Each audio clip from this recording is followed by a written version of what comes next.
환절기 건강에 유의하시기 바랍니다. 오늘 말씀의 제목은 깨어있어라. 부제목으로 마지막으로 너희가 할 일은. 먼저 28절부터 33절까지는 무화과나무 비유가 나옵니다. 팔레스틴 지역에서는 나무가 대부분 상록수입니다. 상록수가 뭐냐면 늘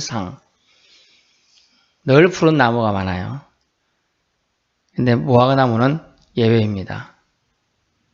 가을에는 잎이 지고 봄에는 수액이 올라와서 잎을 냅니다. 잎이 많아진다는 얘기죠. 무성해진다. 그렇게 되면 여름이 가까운지 알 수 있다고 합니다. 예수님께서는 자연현상을 통해 가지고 때를 분별하듯이 이 시대의 징조를 통해 하나님 나라가 가까이 왔음을 깨달으라는 교훈을 주시고자 오늘 본문 말씀을 비유로 베풀어 주십니다. 물론 13장 1절부터 27절까지 내용이 그날과 진짜 그날의 때와 징조를 잘 묘사해 주고 있습니다만 무화과 비유를 통해서는 29절 이와 같이 너희가 이런 일이 일어나는 것을 보거든 인자가 그 밑에 주석 보면 또는 때가 가까이 곧 문 앞에 이른 줄 알라라고 되어 있습니다. 이런 일이 일어나는 것을 보거든 인자가 가까이 곧 어디에? 문 앞에. 여러분이 문 앞에 이르렀다. 아주 가까이 왔으면 임박했으면 문이면 100척 되는 궁궐이나 99척 대간에 있던 그런 아주 귀족들 집은 주인 집하고 저기 원래 들어오는 대문부터 안방까지 엄청 멀어요. 100m, 200m 될 수도 있고 심지어 긴 건 1km도 되니까 도망갈 시간이 있습니다. 하지만 대부분의 문을 열면 거의 10m, 20m 안쪽이잖아요. 여유가 없어요. 시간이 없다는 뜻이에요. 30절 이 세대가 지나가기 전에 올통 한 세대는 얼마의 기간이죠? 원래 세대라는 센츄어리 기준이 100년이에요. 100년. 그러나 이제 사람들은 한 세대를 30년으로 구분합니다. 한 세대마다 대부분 30살쯤에 독립을 하고 결혼하고 아이 놓는 거, 그 기준을 잡아서 30년으로 삼기도 하죠. 30년 삼던 100년을 잡던 일반적인 기준이 본문에 그걸로 말하는 건 아니에요. 그래서 누군가가 예수님과 꿈속에서 대화를 이렇게 나눴다고 합니다. 주님은 한 세대가 가기 전에 오신다고 했는데 왜 아직 오지 않으시나요? 너희가 말하는 그 세대랑 하나님이 생각하는 그 세대랑 다른 차이다. 또 그러면요 하나님께서는 우주를 창조하시고 수많은 금도 많이 있으실 텐데 하나님 앞에서는 수많은 수천억이 수조도 그런 금덩어리들도 많을 텐데 그런 건 한계 가치가 없죠. 주님한테는. 그래서 나한테 아무 가치가 없지. 그럼 그 가치 없는 거 저한테 조금 주세요. 이렇게 했다는 거예요. 그러면서 그래 네가 생각하는 이렇게 아직 오지 않는 그거에 대한 주님 오신다고 하고 벌써 2000년이 지났는데 왜 오지 않는다고 생각하냐. 너희들이 생각하기는 2000년이지만 내가 생각하기는 아직 1초도 안 지나갔다. 이렇게 얘기하는 거예요. 주님의 때와 우리의 때가 다름을 알려주기 위한 하나의 예약이긴 합니다만은 차이가 엄청나죠. 우리가 생각하는 한 돈 요거 갖고도 대단하다 이러는데 그게 하나님 앞에서 아무것도 아니고 온 우주 만물도 아무것도 아닌데 우린 그거 가지고 가치를 부여하고 있는 거예요. 또 우리는 1년, 2년, 4년, 100년, 1000년 엄청 한 것 같은데 하나님 기준에는 또 그것도 아무것도 아니에요. 1초도 안 되는 시간일 수 있다는 거예요. 하나님 기준에서는. 그래서 이 세대가 지나가기 전에 이 표현을 가지고 말을 가지고 지금 토 달고 말이 되느냐 예수님이 거짓말한 거다 이렇게 얘기하는 것은 우리 생각이라는 거예요. 우리 생각. 일이 다 일어나리라 말씀하셨어요. 그리고 31절에 천지는 없어지겠으나 내 말은 없어지지 아니하리라 라고 했습니다. 천지가 뭐죠? 땅, 또 우리가 보이는 현상으로서의 세상을 말합니다. 세상은 없어질 수 있다. 그러면 안 보이게 되죠. 그러나 내 말은 없어지지 않는다. 영어로 보니까 my word, word의 복수형 my word, 없어지지 아니하리라. 결코 세상 끝날에 천지는 없을 수 있어요. 없어질 수 있어요. 하지만 말씀은 존재하실 걸 말씀하고 있습니다. 하나님의 말씀은 살아있기 때문이라는 거죠. 살아있기 때문에. 히브리서 4장 12절에 보니까 하나님 말씀은 살아있고 활력이 있어 좌우의 날선 어떤 것보다 예리하고 심지어 영과 혼과 육과 골수 관절도 찔러 쪼개기까지 한다는 거예요. 하나님 말씀은 그렇다는 거예요. 영도 죽일 수가 있고 쪼갤 수도 있고 그런 거예요. 하나님 말씀은 왜? 살아있겠고 활력이 있기 때문에. 그게 살아있는 말씀이기 때문에 죽어 없어지지 않는다는 거예요. 32절 그러나 그날과 그때는 아무도 모르나니 즉 아무도 모르니 그러면 그것을 강조하기 위해 또 주님 뭐라고 했어요? 천사들도 모른다. 수정들은 입장이니까 모를 수 있어요. 그런데 여기서 많은 신학자들과 많은 이단 추정자들이 이렇게 주장합니다. 아들도 모르고 아들도 몰라? 예수님도 모른다고? 말이 돼? 삼일체 주장하면서? 삼일체 주장하면서 어찌 예수님이 모를 수가 있지? 예수님이 누구라고? 성자 하나님인데 왜 모르지? 이렇게 말하고 있습니다. 이것은 하나님의 영역을 예수님이 침범하지 않는다는 뜻으로 예수님이 말씀한 거예요. 그러므로 예수님조차 하나님의 영역을 즉 하나님 아버지의 영역을 침범하지 않으려고 하셨다. 더 이상 생각하지 않으셨다는 걸 우리는 유념해 보아야 합니다. 우리는 인간입니다. 그러므로 우리 당연히 하나님의 영역을 침범하여 알려고 할 것이 아니라는 것입니다. 인간의 자리를 그러므로 이 본문은 지켜라 라고 얘기하고 있습니다. 그 인간의 자리를 지켜라 라는 단어를 오늘은 이렇게 사용하고 있습니다. 33절과 37절에 보니까 주의하여 깨어있으라 이게 인간의 자리예요. 37절 깨어있으라 이것이 인간의 자리입니다. 그리고 33절을 우리 번역은 조금 이렇게 해놨지만 밑에 주석 3에 뭐라고 써있어? 어떤 사본에 있어 기도하라 주의하라 깨어있어 기도하라 이렇게 되어 있다는 거예요. 킹제임스 버전에 영어로는 그렇게 되어 있습니다. 여기는 어떤 사본이라고 되어 있죠? Watch and pray라고 되어 있어요. 주의해서 깨어서 깨어 있어가지고 기도하라 라고 되어 있는 거예요. 이런 쪽으로 사람이 완전히 깨어 있을 수 있나요? 하루? 이틀만 지나면요. 최고의 고문도 폭력도 견딜 수 있지만요. 잠 안 자는 건 못 견뎌요. 잠을 자야죠. 이 표현은 정확하게 번역하면 깨어 있어서 기도하라. 기도에 늘 깨어 있어라. 또 하나님과의 교통함을 항상 열어두어라. 그렇게 우리는 이해해야 될 겁니다. 안 그러면 사람이 신도 아닌데 어떻게 늘 깨어 있을 수가 있겠습니까? 그 자세를 얘기하고 있는 겁니다. 인간의 자리를 지켜라. 나는 하나님이고 너희는 인생이다. 너희는 흙으로 돌아갈 인생이고 사망 권세 아래 처할 수밖에 없는 인생. 생명을 뺏으면 너희는 죽는다. 그러므로 너희는 인간의 자리를 지켜라. 인간의 자리는 깨어 있는 것이다. 라는 거죠. 그날 것을 정하시는 것은 오로지 하나님 아버지의 절대적인 권한임을 말해줍니다.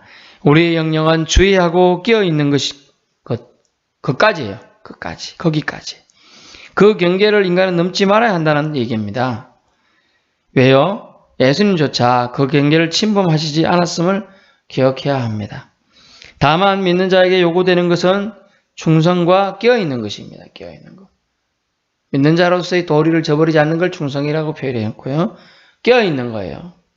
주님께서는 우리를 이 34절 문지기로 비유하시면서 깨어있으라고 말했습니다. 문지기 역할은 뭐죠? 문을 지키는 건데 지키려면 깨어있어야죠.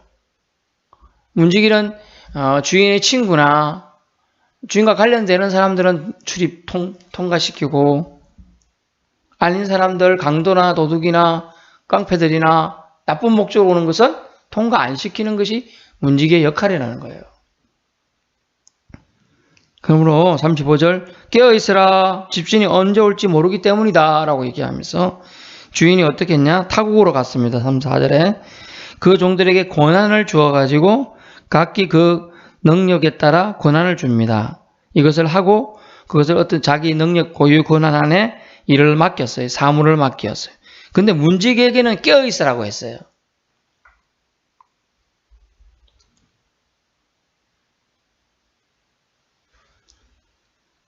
왜냐하면 언제 올지 알고 있다면 문지기가 좀 깨를 필 수 있지 않을까요?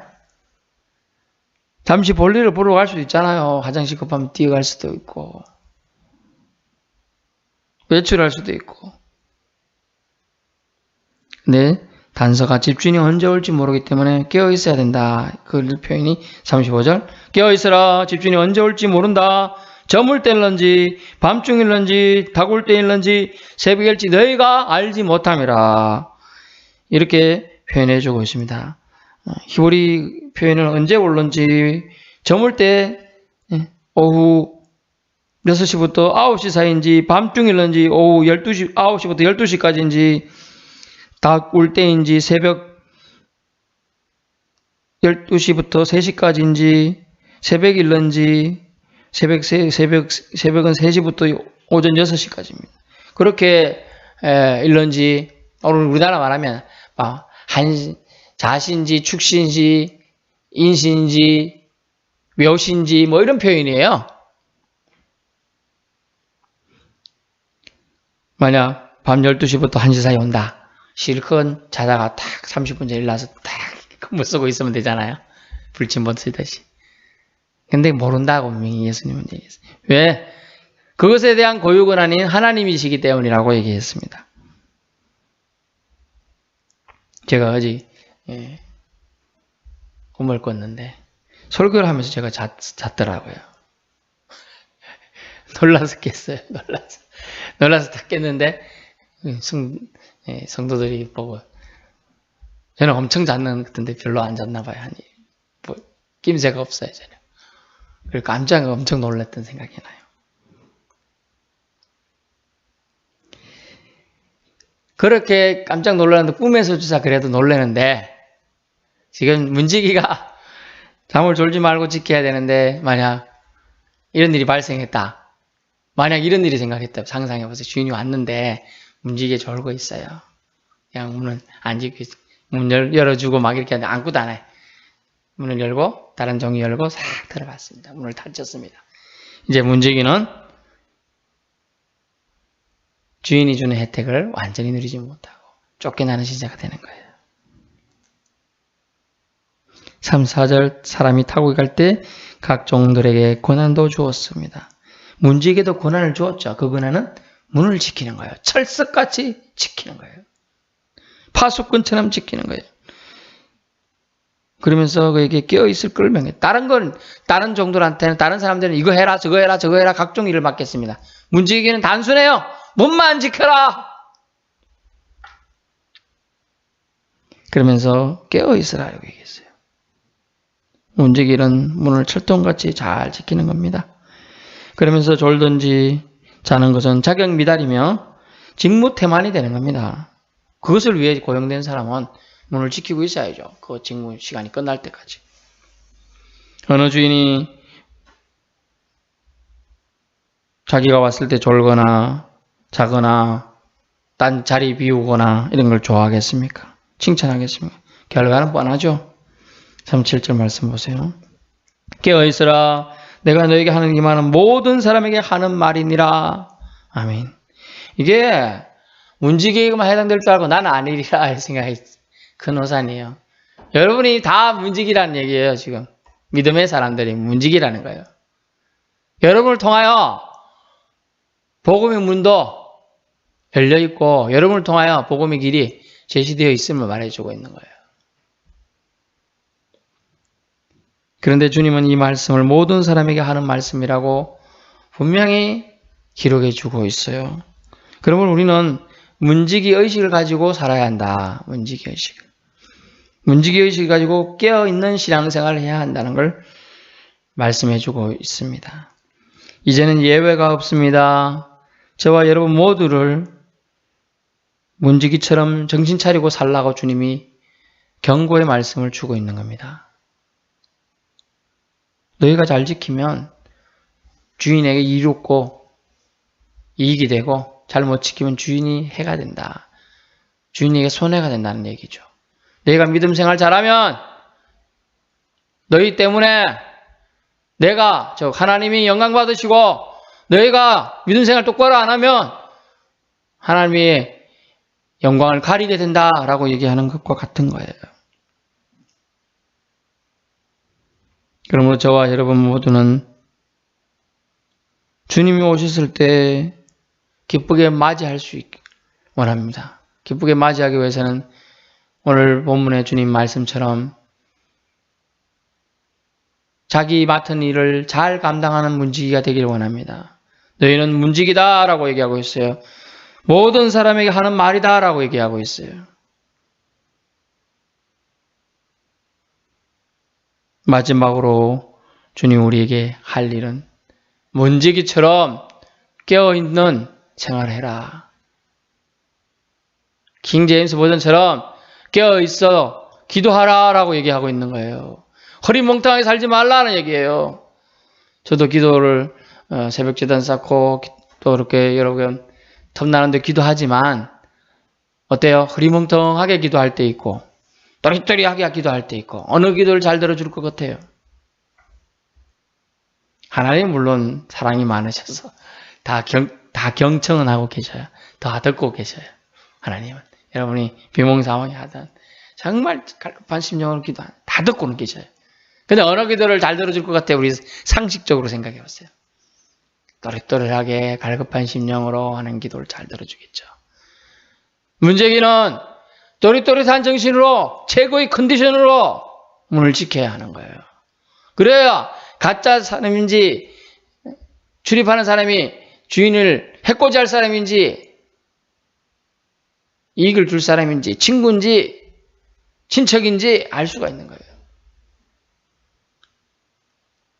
여러분을 똑똑하게 하고 명철하게 하고 여러분이 하나님 주신 직무를 잘 감당하려면 어떻게 해야 되죠?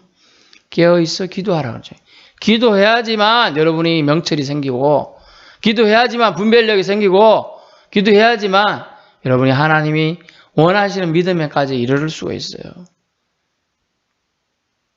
또 이 기도해야지만 이 모든 단에는 여러분의 믿음 생활이 다 들어가 있는 거예요.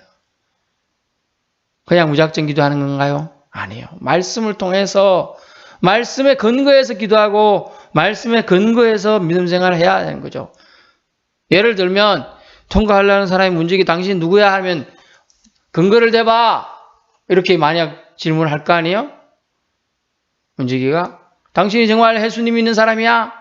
하나님하고 하나님 아는 사람이야? 뭘 한번 제시해봐. 딱 펴세요. 뭘 모시에